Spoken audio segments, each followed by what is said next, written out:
তো গাইস নতুন একটা ভিডিও নিয়ে চলে আসলাম আবার তোমাদের কাছে। তো গাইস আজ কিন্তু হচ্ছে ঘাটালে একটু কাজের জন্য, তো তার সঙ্গে যাব কিন্তু বীরসিং, যেখানে কিন্তু ঈশ্বরচন্দ্র বিদ্যাসাগর জন্মগ্রহণ করেছিল। তোমরা ভিডিওটা দেখতে থাকো কন্টিনিউ, তোমাদের অবশ্যই ভালো লাগবে। গাইস এখানে কিন্তু আমার পছন্দের ঘড়িটা পরে নিয়েছি, আর এখানে কিন্তু আমার পছন্দের সেলফি স্টিকটাও নিয়ে নিয়েছি ভিডিও করার জন্য। গাইস ঘর থেকে কিন্তু কুটিঘাটকে আসলাম, আর আমার ভাই কিন্তু কুটিঘাটকে এগিয়ে দিতে আসলো।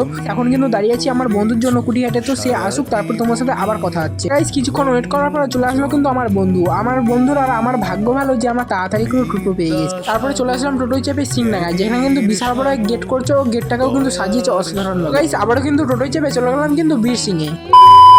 অবশেষে কিন্তু চলে আসলাম বীরসিং বিদ্যাসাগরের জন্মস্থানের কাছে। তো বন্ধুরা চলো আগে বিদ্যাসাগরের জন্মস্থান যেইখানে সেইখানে আগে তোমাদেরকে দেখাই, তারপরে তোমাদেরকে সমস্ত মেলা ঘুরিয়ে দেখাবো। তো চলো বন্ধুরা ভিডিওটা কন্টিনিউ দেখতে থাকো, আর ভিডিওটা ভালো লাগলে লাইক শেয়ার কমেন্ট সাবস্ক্রাইব করে দেবো। তো চলো ভিডিওটা স্টার্ট করা যাক।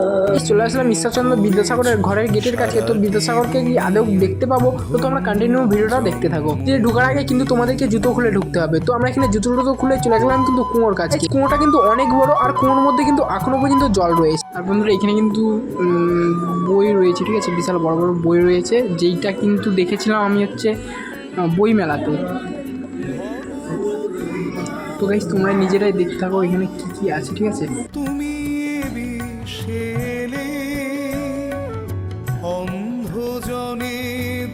আমার বন্ধু কিছু বলছে, ঠিক আছে, কি বলছিলে আরেকবার বল। বলছি মানে বিদ্যাসাগরের জন্মস্থান আর কি। হ্যাঁ বলছি এখানে কি আগেও এরকম ছিল?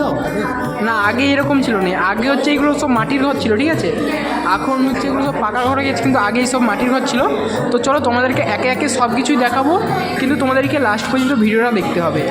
এখানে কিন্তু ছোটো ছোটো ঘরে কিন্তু বিভিন্ন ধরনের জিনিস আছে, যেটা কিনা তোমরা না আসলে বুঝতে পারবে না। তো তোমাদেরকে তবুও পার্ট করে কিছু ভিডিও দিচ্ছে, আর ভিডিওটা কিন্তু অনেকটাই লং হয়ে যাচ্ছে, তার জন্য কিন্তু আমি পার্ট 2 দেবো। তোমরা ভিডিওটা দেখতে থাকো, তারপর কিন্তু যাবো অন্য ঘর। বিদ্যাসাগর জ্ঞানের সাগর দয়ার সাগর। গাইস চলে আসলাম আবার একটি ঘরে, যেখানে কিন্তু ঈশ্বরচন্দ্র বিদ্যাসাগর তার মায়ের কোলে বসে আছে। তো গাইস এখানে কিন্তু অনেক কিছু লেখা আছে, সেটা না পড়ার মধ্যে, ঠিক আছে। আমরা অবশ্যই ইংলিশটা এখনো সেরকমভাবে তো পড়তে পারিনি, আবার এইগুলো থেকে টানা হাতের লেখা আমরা তো হয়েই গেল।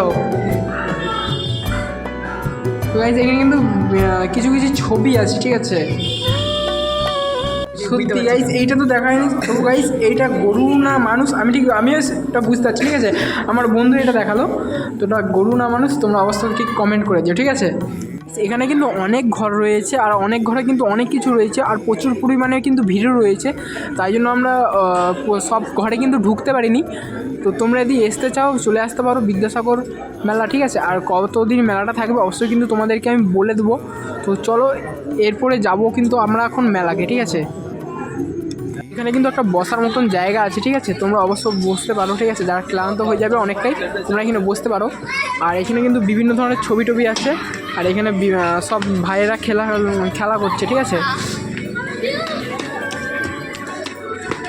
ঘুরে ক্লান্ত হয়ে গেলি, সেলফি উঠবো ইয়ার। হ্যাঁ সেলফি উঠবে। যেই মানুষ ব্লগার সত্যি ভিডিওটা কিন্তু অনেকটাই পরিমাণে লং হয়ে গেছে, তার জন্য কিন্তু তোমাদের মেলার ভিডিওটা পার্ট 2 নিয়ে আসবো। তো যারা এখনো চ্যানেলটাকে সাবস্ক্রাইব করেনি তাড়াতাড়ি যাও সাবস্ক্রাইব করে আসো। তো চলো দেখাবে একবার পার্ট 2। গাইস আরেকটা কথা, এই ভিডিওটা কেমন লেগেছে অবশ্যই কিন্তু কমেন্ট করতে ভুলবে না। দেখাবে কিন্তু নেক্সট ভিডিও। তো চলো টাটা বাই বাই।